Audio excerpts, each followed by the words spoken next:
तो आज हम लोग बात करने वाले हैं सुपर योद्धा के सबसे फेवरेट कैरेक्टर यानी आचार्य विदुर देव की कहानी के बारे में। ये वीडियो कई पार्ट्स में आने वाले हैं। आगे जाकर हमें आचार्य विदुर की मुलाकात ध्रुव की माँ से दिखाई जाएगी।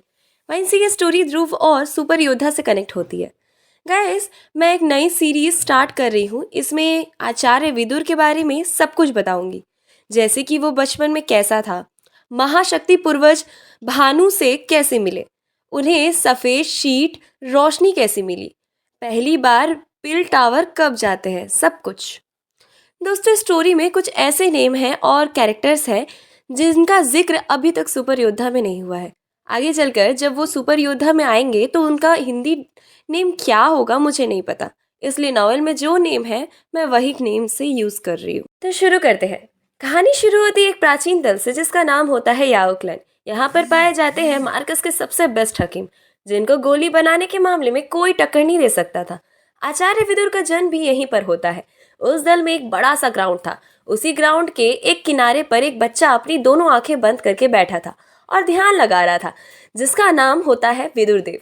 विदुर वहां पर एक टेक्निक प्रैक्टिस कर रहा था। उसके साथ उसका एक दोस्त लुओसु भी होता है, जो दिखने में काफी मोटा और आलसी बंदा था। विदुर लगातार प्रैक्टिस करते थे और ये हमेशा वहीं पर लेटकर मजे करता था। ये विदुर से बोलता भी है, विदुर तुम इतनी मेहनत क्यों करते हो, वैसे भी हमारी फैमिली योद्धा है, जिंदगी तो अच्छी कट रही है। तभी विदुर उसकी तरफ देखते हुए अपनी आंखें खोलते हैं और बोलते हैं, मेरे पापा पहले एक हकीम थे, पर सिचुएशन की वजह से उन्हें योद्धा बनना पड़ा। मैं अपने पापा को गर्व महसूस करवाना चाहता हूँ। हमारे दल का प्राचीन स्तंभ है, उस पर अपने मम्मी पापा के नाम लिखवाना चाहता हूँ। प्राचीन स्तंभ एक ऐसा स्तंभ होता है जिस पर उस दल के सबसे होनहार हकीम और योद्धा के बारे में लिखा जाता है। फिलहाल विदुर एक टेक्निक प्रैक्टिस कर रहे थे जिसका नेम होता है थ्री ब्लॉसम फायर टेक्निक। इस टेक्निक को प्रैक्टिस करते करते विदुर इसमें मास्टर भी हो जाते हैं। इस दौरान लियोसु को कुछ पता चलता है। लियोसु को विदुर से कहता है, विदुर अभी हमें यहाँ से चलना होगा, हमें किसी हकीम ने बुलाया है। विदुर भी सोचने लगता है, इस समय हमें कोई हकीम क्यों बुलाएगा। ग्राउंड से थोड़ी दूर एक घर में एक बुजुर्ग हकीम बोलते हैं, जल्दी से विदुर और उसकी माँ को बुला लो, उसके पापा बहुत जख्मी हो गए हैं। थोड़ी देर बाद विदुर और उसकी माँ आ जाते हैं। विदुर अपने पापा को देखता है और देखते ही हैरान हो जाता है। उसके पापा की हालत बहुत ज़्यादा खराब थी। उनकी दोनों आंखें भी किसी ने निकाल लिया था। बुजुर्ग हकीम बोलते हैं, इन पर किसी काले कपड़ों वाले आदमी ने अचानक से बहुत खतरनाक हमला कर दिया था। इस वजह से इनकी हालत अधमरी जैसी हो गई है। ये बस फिलहाल किसी गोली की वजह से जिंदा है। अगर इनकी जिंदगी बचानी है तो इन्हें अमृत गोली देनी होगी, जो सिर्फ दल के राजा के पास ही होती है और बड़े खजानों में से एक है, जिसे वो राजा सिर्फ शक्तिशाली लोगों को ही वो गोली देता है। बुजुर्ग हकीम की बात सुनकर विदुर बोलते हैं, मैं दल के राजा के पास जाऊंगा, उनसे रिक्वेस्ट करूंगा, गिड़गिड़ाऊंगा ताकि वो गोली मुझे दे दे और मैं उसे लेकर आऊंगा। जो हकीम थे वो विदुर से बोलते हैं, अगर वो गोली तुम्हें ना मिले तो मैं तुम्हें 2-3 जड़ी बूटियों के नाम देता हूँ। अगर तुम उन जड़ी बूटियों को लाओगे तो भी तुम्हारे पापा की जान बच जाएगी। विदुर और उसकी माँ के साथ कुछ योद्धा भी होते हैं जो उन दल के राजा के पास जाते हैं, पर राजा के घर के गार्ड्स उन्हें रोक देते हैं और कहते हैं, दल के राजा फिलहाल बाहर गए हुए हैं और उन्हें आने में 3 दिन लग जाएगा, तुम लोग यहाँ से चले जाओ। विदुर जिद करने लगते हैं कि वो कहाँ पर गए हैं। इनकी बात सुनकर गार्ड्स भी गुस्सा हो जाते हैं। एक गार्ड्स बोलता है, तुम होते कौन हो ऐसा पूछने वाले। विदुर भारी और नम आंखों से साथ बोलते हैं, मेरे पापा बहुत ज्यादा जख्मी हैं, उन्हें अमृत गोली से भी बचाया जा सकता है, मुझे वो गोली चाहिए। विदुर की बात सुनकर सब गार्ड्स हंसने लगते हैं और बोलते हैं, अगर दल के राजा भी होते ना तो भी तुम्हें ये गोली नहीं देते, क्योंकि वो गोली सिर्फ शक्तिशाली लोगों के लिए होती है। ये तो गार्ड्स होते हैं। इनमें से एक गार्ड सही होता है और विदुर को बताता है, यहाँ पर कुछ अच्छी फैमिली भी है, तुम्हें उनके पास तो ये जड़ी बूटियाँ मिल ही जाएंगी। उसके बाद विदुर एक एक करके सभी के घर जाता है। विदुर के साथ इनकी माँ भी रहती है। यहाँ पर इन्हें हर एक फैमिली से बस मायूसी ही मिल रही थी। कोई भी इनकी मदद करने के लिए तैयार नहीं था। एक फैमिली वाला बंदा कहता है, मैं तुम्हें जड़ी बूटियाँ दे दूंगा, लेकिन उसके बदले में मुझे भी कुछ चाहिए। उसका इशारा विदुर की माँ की तरफ होता है। विदुर को बहुत गुस्सा आता है, लेकिन वो खुद को कैसे भी कंट्रोल करते हैं और बाकी फैमिली के पास भी जाते हैं। अब इनमें से एक याओ फैंग की फैमिली भी होती है। याओ फैंग अपने भाई से कहता है, भैया ये विदुर मेरे साथ ही मेरे स्कूल में पढ़ता है। जब विदुर उनसे जड़ी बूटियों के बारे में बात करते हैं तो याओ फेंग कहते हैं, ये जड़ी बूटियां तो तुम्हें मिल जाएंगी, पर तुम्हें कुछ करना पड़ेगा।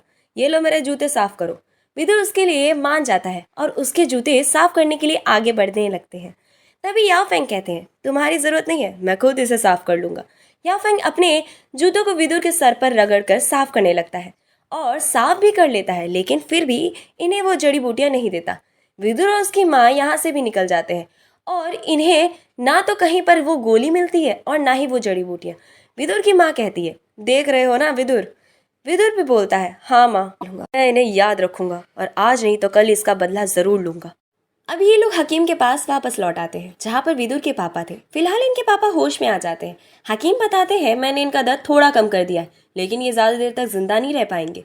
विदुर अपने पापा से बोलते हैं, पापा आप मुझे छोड़कर नहीं जा सकते, मैं आपको गर्व महसूस करवाना चाहता हूँ, प्राचीन स्तंभ पर आपका और माँ का नाम लिखवाना चाहता हूँ। विदुर की माँ भी रो रही थी, पर विदुर के पापा बेजान आवाज में कहते हैं, अब मेरे पास ज्यादा समय नहीं है, प्राचीन स्तंभ पर वही अपना नाम लिखवा सकता है जो काफी होनहार होगा, जैसे कि टॉप लेवल का योद्धा या हकीम। तभी जाकर वो बंदा अपने माँ और पापा का नाम लिखवा सकता है। विदुर कुछ योद्धा के साथ अपने पापा को उठाकर स्तंभ के पास लाता है। फिलहाल बारिश हो रही थी। उसके पापा बताते हैं, तुम्हारे दादा के दादा नाम भी इस पर लिखा हुआ है और उनके मम्मी पापा का भी। उसके बाद तुम हमारी फैमिली में कोई ऐसा कर ही नहीं पाया। तुम्हें बहुत मेहनत करनी पड़ेगी। इस स्तंभ पर तुम्हारे नाम लिखवाने से तुम्हारी एक नई जिंदगी शुरू हो सकती है। समय आने पर तुम्हें खुद समझ आ जाएगा। विदुर के पापा उसकी माँ से माफ़ी मांगते हैं और बोलते हैं, विदुर की मम्मी मुझे माफ़ कर देना, मैंने तुमसे वादा किया था कि हम हमेशा साथ रहेंगे। विदुर बोलते हैं, पापा मैं जी जान लगाकर मेहनत करूंगा, दिन रात एक कर दूंगा, हमारे दिन फिर वापस आ जाएंगे। काफ़ी इमोशनल हो गया था। धीरे धीरे विदुर के पापा की सांसें बंद हो जाती है और वहीं पर उनकी मृत्यु हो जाती है। विदुर और उसकी मम्मी बहुत रोते हैं।